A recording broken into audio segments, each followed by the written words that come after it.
डिसेंबर, जानेवारी आणि फेब्रुवारीचे हप्ते हे रखडलेले होते. हप्ते रखडल्यामुळे लाभार्थी महिलांमध्ये काहीशी नाराजी देखील होती. बुलढाण्यामध्ये तर महिला बालकल्याण विभागाच्या कार्यालयामध्ये त्यांनी धडक मारलेली होती, आंदोलन पुकारलेलं होतं आणि त्यानंतर आता डिसेंबर, जानेवारी आणि फेब्रुवारीचे जे हप्ते रखडलेले आहेत त्याची 4,500 रुपयाची रक्कम ही लाडक्या बहिणींच्या खात्यामध्ये जमा होणार आहे. नमस्कार लाडक्या बहिणींनो.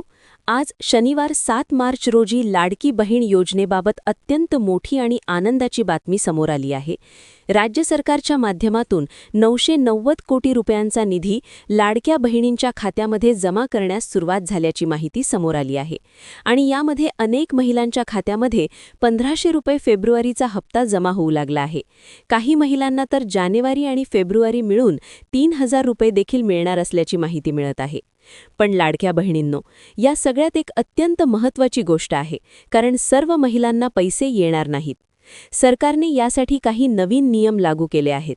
म्हणून हा व्हिडिओ शेवटपर्यंत बघा, कारण या व्हिडिओमध्ये मी सांगणार आहे कोणत्या जिल्ह्यात पैसे सुरू झाले, कोणत्या महिलांना पैसे मिळणार आणि कोणत्या 4 चुका केल्यामुळे पैसे थांबू शकतात. मोठी अपडेट. माहितीनुसार राज्यातील 36 जिल्ह्यांमध्ये टप्प्याटप्प्याने पैसे वाटप सुरू झाले आहे.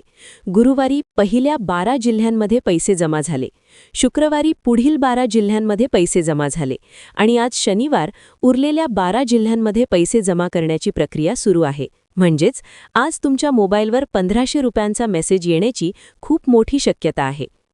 सोशल मीडियावर महिलांची गर्दी. सकाळी 10 वाजल्यापासून राज्यातील अनेक बँक आणि पोस्ट ऑफिसमध्ये महिलांची मोठी गर्दी दिसत आहे.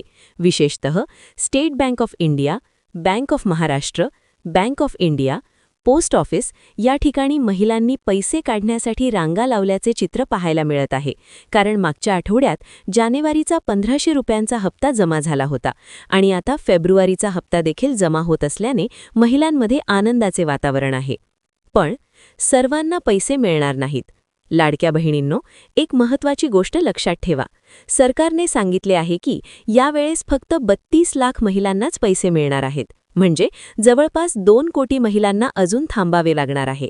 याचे कारण म्हणजे सरकारने नवीन नियम लागू केले आहेत. डीबीटीमुळे उशीर झाला. मागच्या आठवड्यात अनेक महिलांना प्रश्न पडला होता की जानेवारीचा हप्ता आला पण फेब्रुवारीचा हप्ता का आला नाही. तर त्यामागचं कारण सरकारने स्पष्ट केले आहे. सरकारच्या माध्यमातून डायरेक्ट बेनिफिट ट्रान्सफर (DBT) चा नवीन नियम लागू करण्यात आला आहे. या प्रक्रियेमध्ये काही तांत्रिक अडचणी आल्यामुळे फेब्रुवारीचा हप्ता थोडा उशिरा सोडण्यात आला. परंतु आता ही प्रक्रिया पूर्णपणे ठीक झाली आहे आणि त्यामुळे आजपासून पैसे जमा होण्यास सुरुवात झाली आहे. आता जाणून घ्या 4 महत्त्वाचे नियम. नियम 1. DBT आणि आधार लिंक. तुमचे आधार कार्ड बँक खात्याला लिंक असणे अत्यंत आवश्यक आहे. जर आधार लिंक नसेल तर पैसे जमा होणार नाहीत. नियम 2. KYC पूर्ण असणे. तुमच्या बँक खात्याचे KYC पूर्ण असणे गरजेचे आहे. जर KYC अपूर्ण असेल तर पैसे थांबू शकतात. नियम 3. Minimum balance. काही बँकांनी सांगितले आहे की खात्यामध्ये किमान 500 रुपये बॅलन्स ठेवणे आवश्यक आहे, कारण अनेक महिला पैसे आले की सर्व पैसे काढून घेतात. पण असे केल्यास पुढील हप्ता येताना अडचण येऊ शकते. नियम 4. रेशन कार्ड अट. सरकारच्या माहितीनुसार पहिल्या टप्प्यात पिवळे किंवा केशरी रेशन कार्ड असलेल्या महिलांना प्राधान्य दिले जात आहे.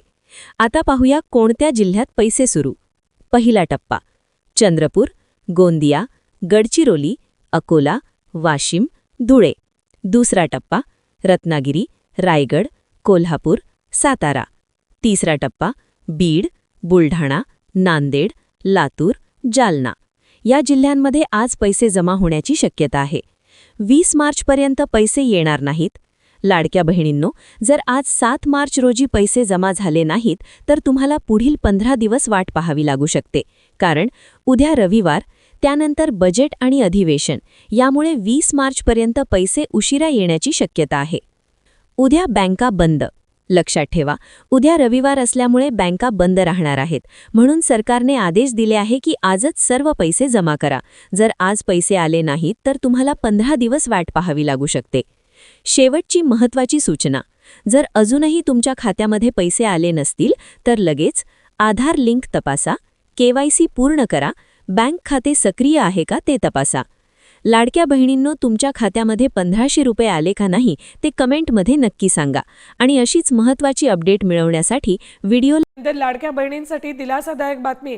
गावातील महिलांनी स्थापन केलेल्या बचत गटांना आता कोणतेही तारण किंवा जामीनदार न देता बँकांकडून 25 लाखांपर्यंत कर्ज मिळणार आहे. बचत गटाला 1 वर्ष पूर्ण झाल्यानंतर सुरुवातीला 1.5 लाखांपर्यंत कर्ज मिळेल आणि कर्जाची परतफेड वेळेत केल्यास पुढील टप्प्यात 3 लाखांपर्यंत कर्ज मिळेल.